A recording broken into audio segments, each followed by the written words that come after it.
Here's a sneak peek at what my grow up looks like.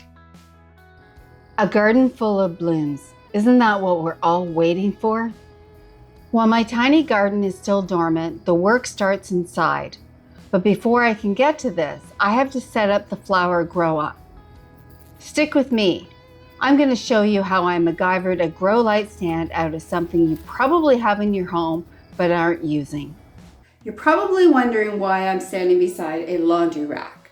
Well, I like to MacGyver things, and so for the next 2 months, this laundry rack is going to be my light stand. I'll show you how I set it up. So these are the lights that I bought a number of years ago, secondhand, and they didn't come with hanging attachments. So I MacGyvered it as usual.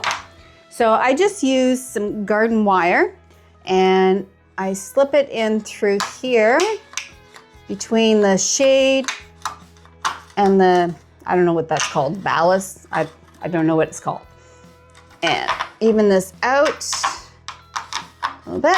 And I make the wire long enough so that I can drop it down low while the seeds are germinating, and then I raise it after. This is a bit tedious, but it is also exciting because I know what's going to happen next.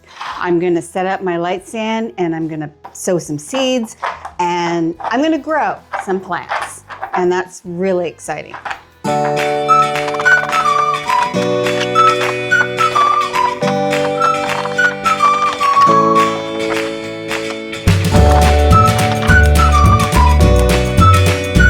Pretty simple to set up the lights. Just want to make sure that they are low enough that they're close to the pots and the seeds get lots of lights. Well, oh dear, that was not supposed to happen. I'll fix that later.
See, I told you it works. It's not fancy, but it's temporary, it's cheap, and it gives these plants exactly what they need without taking over my entire house. Now the pressure really starts, deciding which seeds make the cut and getting them into the dirt. Next time, the grow up really takes over. You'll see the seedlings and we'll check out what's finally waking up outside in the garden.